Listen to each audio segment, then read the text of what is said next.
And here it is, the Steam Machine. $1,049. A lot more expensive than I thought it was going to be, but hey, at the end of the day, it is what it is. There was a lot of people who predicted this correctly in my comment section, so shout out to you guys for that. But 512GB version is $1,049. With a controller, it's going to be $1,128. So, cool. You get a little bit of a discount. You get a $100 controller for $78. 2TB version is $1,349. 2TB with a controller is $1,428. So, for what it is, yeah, I mean, based on what we understand, and this is coming in from LTT, Linus Tech Tips video, they didn't say how much it was going to be originally or what their plan was originally, but they did say, according to LTT, that because if you look at the most recent price increase of the Steam Deck, that is probably fairly where they were going to be with the price, which is $800. That was what they wanted to price this at.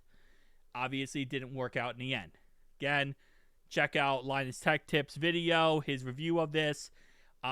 He gave a lot of great insights. So the CPU on this thing is a semi-custom AMD Zen 4 6-core/12 threads. GPU semi-custom AMD RDNA 3 28 CUDA cores. 16GB of DDR5 RAM. 8 GB of VRAM. Okay. 512GB NVMe SSD micro SD card slot as well, which is a W. It's one thing I do love about my ROG Xbox Ally X is the ability to have an SD card. Just don't get me wrong, SD card prices are still going crazy too, but you could have up to 2 terabytes, which is nice. Wi-Fi 6E, Bluetooth 5.3, Gigabit Ethernet, integrated Steam controller wireless adapter, small form factor, 6-inch cube, SteamOS 3. And I think, again, I've said this before, I think it does everything you need it to do. Is it perfect? Probably not, like, for what some people are going to want. But I think that it is plenty powerful and is going to be able to do everything you need to do. I was actually incorrect in one of my videos. I did talk about it being it's going to be 1080p, 30 FPS type machine. I was incorrect about that.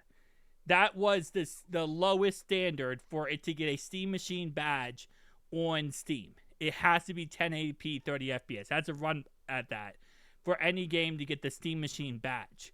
This can do above that. This can do above 30 FPS 1080p. This is more powerful than that. I was really incorrect in that, and I do apologize for that. But for what it is, again, 4K gaming at 60 FPS with FSR. That's what you're getting out of this Steam Machine. It is a plug-and-play. SteamOS is amazing. It's one of the best. Plug into your TV, plug into your monitor, boot it up, get right into your game, have fun, awesome times. And with the Steam controller, which is absolutely amazing, by the way, does everything you need it to do. So, for what it is, I think it's awesome. I really love it. I'm going to pre-order it. I've not pre-ordered it yet, which I'm assuming it's already sold out everywhere. But, yeah. For what it is, it's nice. Actually, wait, pre-orders, did they go live? They didn't go live yet, right?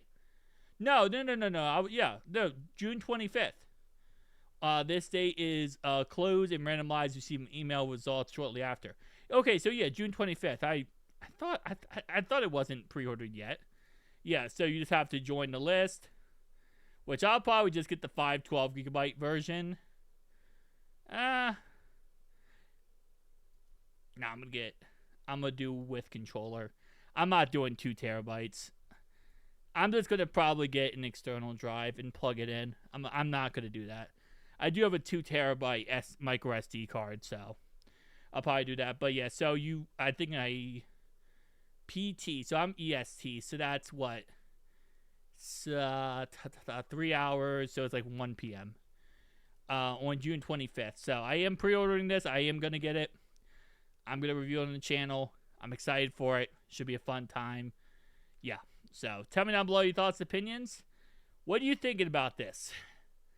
Everyone has their opinions. I've seen all over Twitter. Obviously, Twitter is a very interesting place whenever something like this comes out. Yeah. Two Steam models. Is it? Hold up. It says up to 4K. Okay, this is display out. Okay, so the display ports are 4K at 240 FPS, 240 hertz, or 8K at 60 hertz.